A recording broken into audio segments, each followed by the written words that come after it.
Good morning, my beautiful people. Today is Sunday. I think it's August 23rd.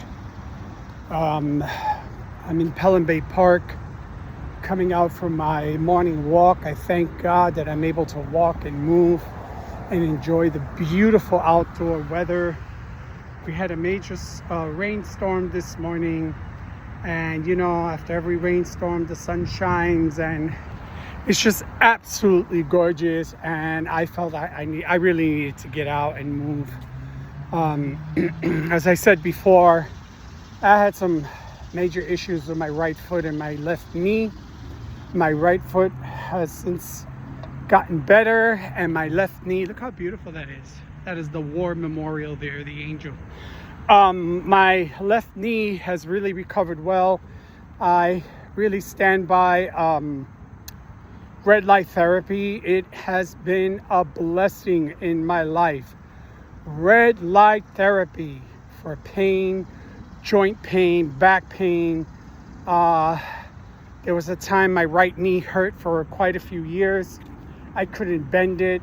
I had to be careful how I walked. I refused to go to see a doctor because I had so many surgeries, brain surgery, shoulder surgery, torn labrum surgery, mouth surgery, throat surgery. I didn't want to be cut open anymore, So I went and got red light therapy, and within 2 months, my knee has fully recovered. 2 months of treatment. That means 3 hours of high intensity red light therapy, 1 hour per session. I did an hour, took a break, did another. So I did it for weeks, and my knee has fully recovered and never hurt again after that.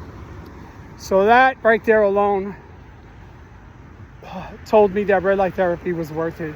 So when I started dealing with pain in my left knee, what did I do? I started red light therapy, and now I would say I'm 90% better.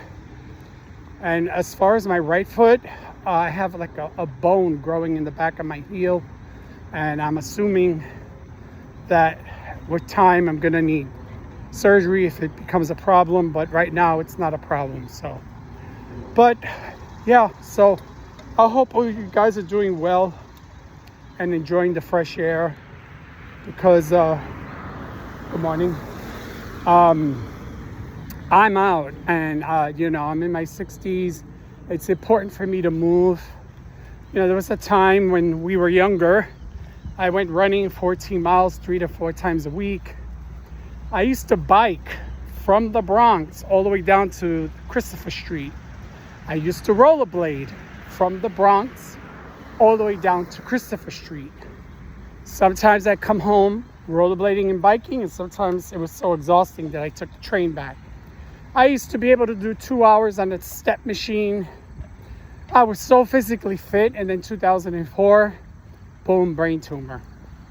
So I guess the lesson is that no matter how fit you are, your body will betray you. Why? Because it's the human condition. No one is meant to be healthy forever. So, what I say is just monitor your health. Keep doing what you can do to be healthy. Hydrate. No sugary drinks. Lots of water. I drink lots of pure lemon juice with stevia. I make lemonade 2 or 3 times a day. Lemon juice is excellent for vitamin C.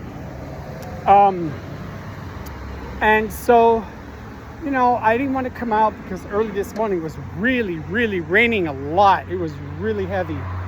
And I just said, thank God. And while it was raining, there was a few things on my mind, a few concerns. I was watching some documentaries about drought and about the world condition. And it makes you feel gratitude. Gratitude that we live in a country that, despite its marginalization of groups of people, despite the racism, fascism, authoritarianism, despite the war of ideology and religious ideology and political ideology, that's the way of the world today. We are in a world a war of political ideology, right versus left, left versus right. We have Nazism on the rise around the world. And like, we have Putin destroying Ukraine, killing over 1 million of his men, killing people in Ukraine. We have Zelensky dropping bombs in Russia, albeit a bit more strategically. And then you look at what's happening around the world. Some countries, the drought is so severe that animals are dying, birds are falling off the trees. And I looked at my life and I suffered a lot. I'm not gonna say I didn't. I'm a survivor of child abuse. And imagine the impact that has had in my life over the years. For many years, I felt so isolated and alone because of the trauma, the PTSD, the major depression disorder, social anxiety, the failed relationships I've had. And now in my 60s, I find myself single, not lonely. And then when I look at the state of the world and some of these documentaries of some of these people suffering, lack of food, lack of water, lack of representation, it's just so much that I started realizing that I needed to be more grateful. I needed to have more gratitude because despite the challenges that I faced, despite the hardships, the abuse, the impact of abuse, the sufferings of addiction because of abuse, the depression, the near attempts of suicide, the many years in therapy, the many years I lost of work time being on disability in the early 90s, I realized that I'm grateful for the opportunities to have gone to college, to have basic running water, okay? To have the social welfare benefits that aided me to help my life between therapy, Medicaid, food stamps. I was on Social Security back in the early 90s. I had Section 8. The system worked for me, and I worked the system. So when I look over my life, I feel like, yeah, there was a lot of hardships, man. No fucking bullshit. There was a lot of hardships, emotional hardships, and the times I wanted to kill myself was so desperate. And then now here I am. I'm retired from a job for 25 years. I'm college educated. I write books. Am I still fully recovered from my childhood? No. Am I more aware of the issues? Yes. Am I more aware of the complications? Yes, I had great treatment. And, but has certain things changed? No, I'm still single. But am I forever grateful for the system to have worked with me to help me get on my feet in this country? I'm not praising any one administration because all administrations have their success and failures, their strengths, their weaknesses. I don't adhere to any ideology. So there's so much suffering. There's like over 8 billion people in the world. And from what I understand, I don't know, 2 billion or less, I don't know the exact number, they lack water. They lack sewage, proper sewage. They lack food. Climate change is eroding their land. There's already climate migrants. Like the world is such in a state that I get to walk here freely without war on my backyard, without desperation. Yes, does this country have its challenges? Of course it does. But we're still a free country. We're still free, although we have challenges with our current administration. But I'm forever grateful that I have running water. I have a plate of food on my table. I'm forever grateful that the system helped me get off of disability when I was really emotionally and mentally challenged. I went to school. I got my degrees. I did quite a few things that I failed at, and I did quite a few things that I achieved at. And I'm so forever grateful to the Lord God Almighty for blessing my life and teaching me the art of gratitude. Because when you see the sufferings in the world and you see the blessings that you have, I don't care if you're bound in a wheelchair, in your own home, you have a home attendant, you got food stamps, Medicaid, you have Section 8, or you have, low rent. You might be tight for money, but let me tell you, we are blessed that we even have that. Because to a person who's living in the slums, that which you have seems to them a kingdom. So I guess after seeing these documentaries in the midst of heavy pouring rain, I was coming to realize that I live a life of entitlement. Not in a negative way. Oh, I'm entitled, I'm white, I'm entitled, or whatever. But that we still in this country have certain freedoms, social welfare benefits, that we have the ability to still make something of our lives here. I'm not gonna say it was easy. College was rough as fuck. But we still in this country have the freedom to create, to write, to dream, to be, to grow. And that alone is a blessing, and everyone should take advantage of it. As I head over to the twilight of my years, I look back over my life and the challenges and the pain that I suffered. I look over my life now, and I'm blessed to have God given me the strength to overcome many of those challenges, to be blessed.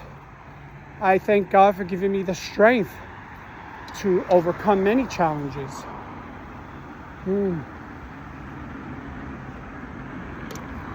And so I guess what I'm trying to say is that the world will never be a perfect place. There'll always be hate. There will always be marginalized people. There'll always be people wanting to control. I think the Bible says there's wickedness and evil in high places, and that is a fact.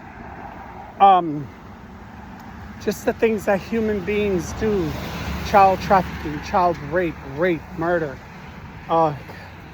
these huge conspiracy theories of people in power raping children. Like, there's wickedness in high places, and this is a fact. But we're in this place in our lives, and the issue here is gratitude. Be grateful. Let's thank God for the little that we have, because the little that we have to some around the world is a huge blessing what they don't have. We're grateful for the rain. We're grateful for the food. We're grateful for whatever we have in our lives, and we make the best of our lives with what we have. I'm retired now. I don't make the money I used to make. I made a great living. I was able to take myself out of debt over $150,000, probably $175,000 in debt. I was able to successfully take myself out of debt. So my paychecks were all mine. Haha. It's unfortunate that my shoulders and my arms and my hands gave out on me with chronic pain. Until recently, I got diagnosed with severe osteoarthritis in my right shoulder, and now I have a diagnosis of hand to shoulder syndrome in my right arm, from my shoulder down to my hand. I thought about going back to work, because now that it took 4 years to get to this diagnosis, I feel like I could go back to work, but someone made a clear warning, clear statement that if I go back to work and my job really needed my arms, my shoulders, and my hands, I might do more damage and therefore reach the point that I can't use them at all. Well, can't have that. Look how beautiful Pelham Bay Park. Look at that. Clouds are back, the sun is gone. Pelham Bay Park, that's Co-op City. Anyway, so take advantage, be a blessing to others, put water out for the birds during these heat waves. Fall is upon us. I'm so grateful for the winter. I hope we have a lot of snow. I pray for all the countries that the drought is so severe, their crops are dying, animals are dying. I pray for heavy rainfall to fill their reservoirs. Africa, Europe, China, America. I pray for healing of the food crops. I pray for healing of the human mind and the human spirit caught in wickedness. I pray for peace. I pray for all of you who are struggling. Please count your blessings. Write it down and you'll see how blessed you are. And blessings always comes with difficulties. Nobody said that being blessed sets you free from the challenges of life, right? So I just wanted to share those thoughts in my mind that we are in difficult times on a global scale. And that's scary to me as a human being because I'm watching my world slowly slip into a phenomenon that's scary for all humankind. And that's including all sentient beings because they suffer just as much because they live off the land. The other thing I wanted to say was, the other day I was walking and I was thinking about the Bible. I'm not religious, but there's a thing in the book of Revelations where the angel of God blows the horn and trumpet and he throws down to earth incense and charcoal and he sets fire and he's warned not to kill off only 1/3 of the land, 1/3 of the sea. Sometimes I wonder, are we in the beginning of tribulation period? Are we in the throes of early tribulation period? And that kind of scares me. Then I think, is it about humanity's individual sins? Or is it that when God created the world, he created nature first. He created the beasts first. He left the creation of man last. Sometimes I wonder, God is more angry that we were put here as stewards and caretakers of the world, right?